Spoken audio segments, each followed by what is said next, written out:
Coordination committee, inter-state coordination के लिए, क्योंकि देखिए सर नशा पंजाब या फिर राजस्थान दूसरे स्टेट से आता है, तो उसके लिए भी कोई चर्चा हुई सर? हाँ बिल्कुल, इंटरनेशनल जो कोऑर्डिनेट कमेटी है, इंटरस्टेट कोऑर्डिनेट कमेटी है, उसको लेकर के भी चर्चा हुई है, उसकी बैठकें भी हुई हैं। लगभग 272 के करीब में बैठकें हुई हैं और हमने कहा है कि इसको समय समय के ऊपर एक बड़ी बैठक का भी ऑर्गेनाइज होनी चाहिए, क्योंकि उसके अंदर सीएम स्तर के जो राज्यों के हमारे मुख्यमंत्री हैं वो भी उसके अंदर शामिल हों और अलग अलग जहां जहां पर भी वो बैठक रखनी है उसके ऊपर चर्चा विचार करके, ताकि इस नशे के ऊपर काबू पाया जा सके। और ऐसे लोग, हमने ये भी कहा है कि नशा जहां से चलता है, जहां तक पहुंचता है और बीच में जहां वो रुकता है,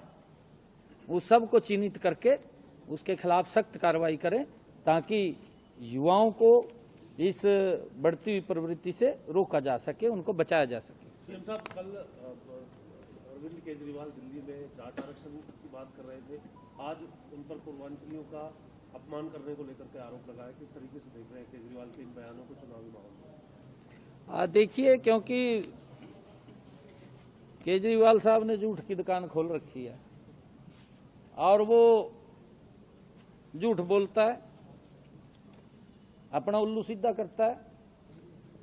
जो व्यक्ति ने ये संकल्प लिया था कि मैं दिल्ली के प्रदेश के लोगों की सेवा करूंगा, वो प्रदेश के लोग तो छूट गए, अपनी सेवा कर ली।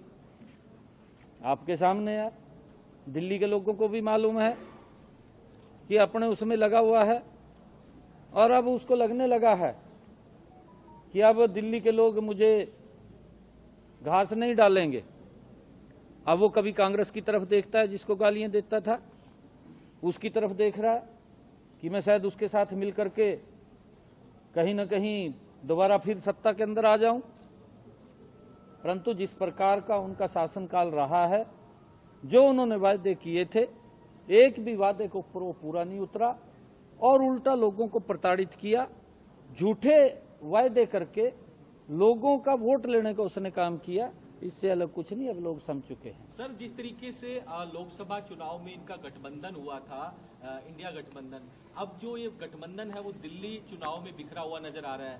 ममता बनर्जी कह रही है कि मेरा सपोर्ट अरविंद केजरीवाल को है, जबकि अखिलेश यादव कह रहे हैं कि मैं कांग्रेस को सपोर्ट करूंगा। तो इस गठबंधन को किस तरीके से देखते हैं? नहीं, देखिए, ये इंडी गठबंधन के लोग हैं और इंडी गठबंधन के अंदर आप अगर उनके चेहरों को देखेंगे, कोई भी है, उन सब के चेहरे भ्रष्टाचार के अंदर फंसे हुए हैं, उसके ऊपर कहीं ना कहीं दाग है। फिर इनको शर्म तो इस बात की आती नहीं किसके साथ समझौता करना है, किसके नहीं करना, क्योंकि इन्हीं के ही इंडी गठबंधन के लोग जब सारे एक ही परिवार के लोग हैं, एक ही थैली के चट्टे बट्टे हैं, फिर शर्म किससे है? चाहे वो ममता से समझौता करे, चाहे वो कांग्रेस से समझौता करे, चाहे वो अखिलेश यादव से कर ले, किसी से भी कर ले, उसमें कोई शर्म की बात नहीं है। ये इनका, क्योंकि ये अपने आप को बचाने के लिए समझौते कर रहे हैं। बहुत बहुत धन्यवाद। और मेरा आग्रह आप लोगों से ये है, सभी, क्योंकि मीडिया आज इस बहुत ही महत्वपूर्ण मुद्दे के ऊपर आज चर्चा हुई थी, आपराधिक गतिविधियों को लेकर के, मीडिया कर्मियों से ये आग्रह है कि जो इस प्रकार के लोग हैं उनकी कभी भी फोटो मत दिखाइए। उससे आपको भी बचना चाहिए। ऐसे लोगों की फोटो मत दिखाइए, क्योंकि आजकल सोशल मीडिया के ऊपर हमारे नए नए युवा हैं, वो प्रभावित होते हैं, वो भी, क्योंकि रास्ता दिखता है उनको। सर, हमने उन युवाओं को बचाना है। सर, एसओपी जारी होने की बात हो रही है। Welcome to K-Mall, a premium project by Kaleen Group. K-Mall is in the heart of Kolkata's electronic, garment and lifestyle hub, Khidirpur. K-Mall, which is designed as a world-class mall, is the outcome of endless effort of our experts, combined with modern superb techniques and new age design. Book now